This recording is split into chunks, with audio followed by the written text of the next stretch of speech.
Les sujets du jour de la revue fiduciaire. Premier sujet de notre JT. Plus-value immobilière. L'exonération accordée au titre de la cession de l'habitation principale peut bénéficier, dans les mêmes conditions, à l'associé d'une SCI qui occupe à titre de résidence principale et gratuitement un bien appartenant à cette société. Dans une affaire récente visant une SCI ayant acquis une villa sur la Côte d'Azur, mise à disposition de son gérant et associé et revendue 13 ans plus tard sans imposition, les juges ont confirmé la remise en cause de l'exonération notifiée par l'administration fiscale. Ils ont considéré que les documents fournis ne prouvaient pas que le bien loué à l'origine à titre onéreux ait été ensuite mis à la disposition gratuite de l'associé.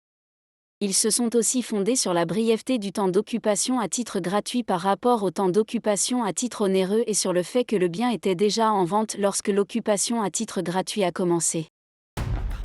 Deuxième sujet de notre JT. Faute grave pour une morsure de chien.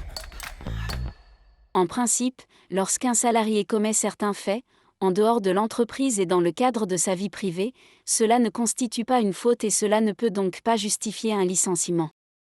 Il existe deux exceptions, lorsque ces faits causent un trouble objectif dans le fonctionnement de l'entreprise, ou s'ils constituent un manquement aux obligations du contrat de travail.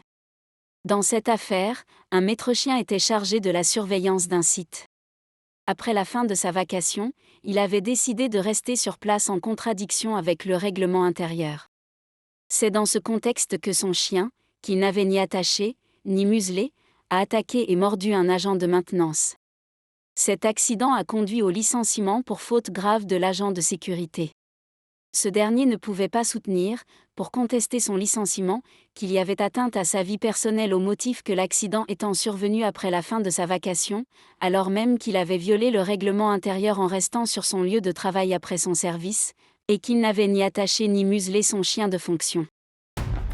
Troisième sujet de notre JT. Dématérialisation des délibérations dans les SARL. La loi du 13 juin 2024 a ouvert la possibilité aux SARL de prévoir dans leur statut la tenue d'assemblées générales à distance, y compris l'approbation des comptes. Pour appliquer ces mesures, certaines précisions devaient être apportées par un décret qui est paru le 8 octobre dernier. Ce décret détaille, notamment, les mentions obligatoires à faire apparaître sur le formulaire de vote par correspondance dans les SARL, à savoir, la date avant laquelle le formulaire doit être renvoyé, les noms et prénoms usuels de l'associé, l'adresse du domicile, le nombre de titres détenus, la signature de l'associé, électronique le cas échéant, ou de son représentant légal ou judiciaire. Le formulaire de vote par correspondance peut être transmis par la société aux associés de manière électronique et doit permettre à l'associé d'exprimer son vote favorable, défavorable ou son abstention sur chaque résolution.